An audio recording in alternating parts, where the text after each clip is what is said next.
প্রতিটা বাবা মায়েরই তার বাচ্চাদের জন্য প্রত্যাশা থাকে, ঠিক তেমনি আপনারও আছে। কিন্তু আপনার প্রত্যাশা যদি আপনার বাচ্চার জন্য একটা হেল্প হয়, কাল হয়, তাহলে কি হবে?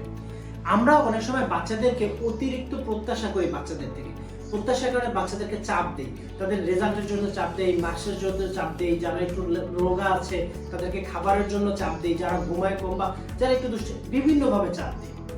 চাপ দেওয়ার ফলে বাচ্চারা কিন্তু আস্তে আস্তে মানসিক অশান্তিতে ভোগে। আপনার ছোট্ট সোনামণিকে যদি এই অস্থিতিশীল অবস্থাতে ভোগাতে না চান, তাহলে আপনাদের যেটা করতে হবে সেটা হচ্ছে তাদের যে ক্রিয়েটিভ, তারা যে চায়, তারা যেটা করতে চায়, তারা যেভাবে ভাবতে চায়, সেই যে জায়গাগুলোতে তাদেরকে স্পেস দেয়।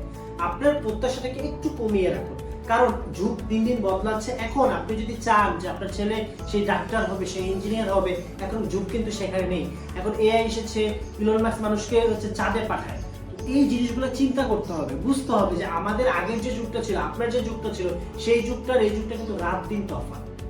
আপনার বাবাদের যে যুগ ছিল সেই যুগের সাথে কি আপনার যুগ মিলে? যদি সেটা না মিলে, তাহলে বাচ্চাকে কিভাবে আপনাদের প্রত্যাশাটাকে তার উপরে চাপিয়ে দিচ্ছে?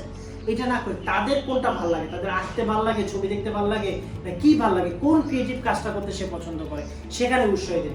ইনশাআল্লাহ প্রতিটা মানুষের মধ্যে আল্লাহ তাআলা ক্রিয়েটিভ জিনিস দিয়েছে, তো সেই ক্রিয়েটিভ জিনিসটাকে ফুটানোর জন্য তাকে সময় দিন, তাকে চেষ্টা করুন। ইনশাআল্লাহ খুব তাড়াতাড়ি ওর ক্রিয়েটিভ জিনিসটা পেয়ে যাবে। আপনি শুধুমাত্র আপনার ছোট্ট সোনামণির উপরে ভরসা রাখুন। আসসালামু আলাইকুম।